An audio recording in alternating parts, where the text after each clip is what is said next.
My name is Emily Parker, and for years, I believed I had everything I ever wanted in life. I was married to a man named Michael, who was kind, hardworking, and respected in our community. We lived in a quiet neighborhood in Denver, Colorado, where the seasons changed beautifully, and life felt steady and predictable. To anyone looking in from the outside, our marriage seemed almost perfect.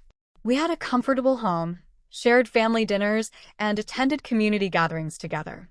But behind the closed doors of our brick house, I carried a weight I couldn't put into words. I felt invisible in my own marriage. It wasn't that Michael mistreated me. He didn't shout at me or dismiss me cruelly. Instead, it was something far more subtle, something that's harder to define and yet just as painful. It was the silence, the long pauses, the lack of acknowledgement, the feeling of being present, yet unseen. At first, I brushed it off as part of marriage. People always say the honeymoon phase ends, right? They say the spark fades, that you get used to each other's presence. I thought maybe that's all it was. But as the years stretched on, the gap between us widened. Michael became so absorbed in his work that conversations dwindled to short exchanges about bills, groceries, and schedules. I would spend hours preparing dinner, lighting candles, and setting the table beautifully, hoping he would notice. He rarely did. He would eat in silence, scrolling on his phone or thinking about work. I began to feel like I was a shadow moving around him, useful, dependable, but not really alive in his eyes. I didn't want to complain because Michael was a good man. He provided for us. He was honest. He didn't break promises. But I wondered, was this what love was supposed to feel like after years of marriage? Was I being selfish for wanting more? One evening, the feeling of invisibility hit me harder than ever. It was our anniversary. I had planned a small celebration at home, his favorite meal, a little cake from the local bakery, soft music playing in the background. I wore the blue dress he once told me he loved years ago. I waited with excitement, hoping he would notice, hoping that maybe this night would reignite something between us. When Michael walked in, his eyes went to his phone before they went to me. He placed his jacket on the chair and muttered, "Long day. What's for dinner?" That was it. No mention of the date. No glance at my dress. No acknowledgement of the effort. I smiled faintly, hiding my disappointment. "Just your favorite, roast chicken with rosemary. Smells good," he said, sitting down and scrolling again. I excused myself to the bathroom and closed the door behind me. Staring at my reflection in the mirror, I felt tears blur my vision. I whispered to myself, "Does he even see me anymore?" That night, after dinner, he fell asleep quickly, exhausted from work.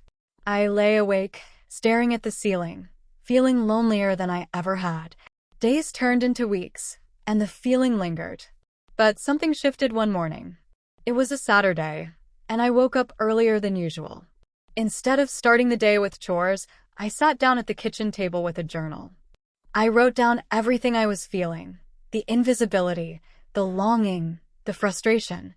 For the first time in years, I poured my heart out onto paper. Writing gave me clarity.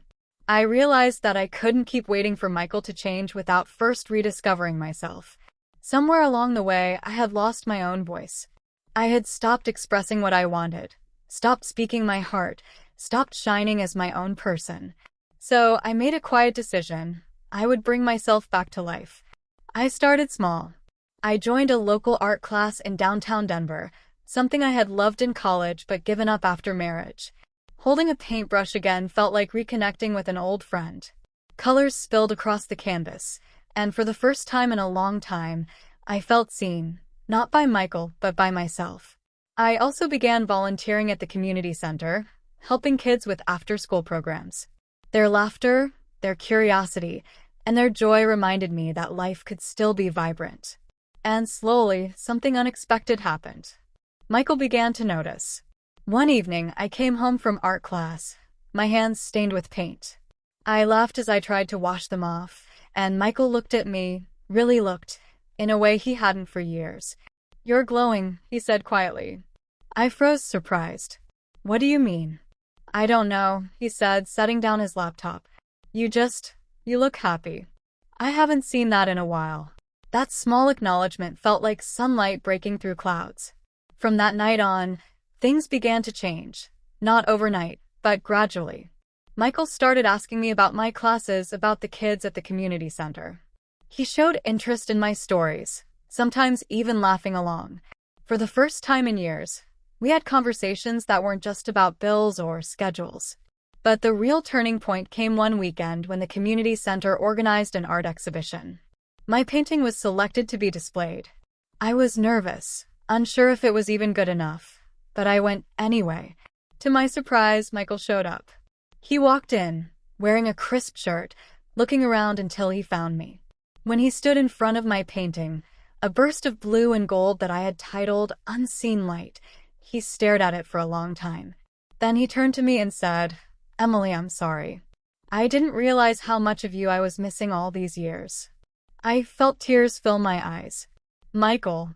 He reached for my hand. "I thought being a good husband meant working hard and providing. But I forgot the most important part, seeing you. Really seeing you. I don't want to take you for granted anymore." It wasn't just words. Over the following months, Michael changed in small but meaningful ways. He put his phone away during dinners. He started planning little outings for us, walks in the park, movie nights, even surprise coffee dates. He noticed the details again. The way I styled my hair, the earrings I wore, the books I was reading. And I changed too. I stopped waiting to be seen and started shining on my own. I learned that being visible begins with valuing yourself first. Today, our marriage isn't perfect. We still have disagreements. We still get busy. But there's a new rhythm between us now, one built on presence, acknowledgement, and appreciation. Michael and I talk more openly, laugh more freely, and cherish the little things we once overlooked. Looking back, I realized that sometimes invisibility in a relationship isn't about one person being cruel. It's about two people forgetting to look at each other with wonder. When we forget to nurture love, it quietly fades.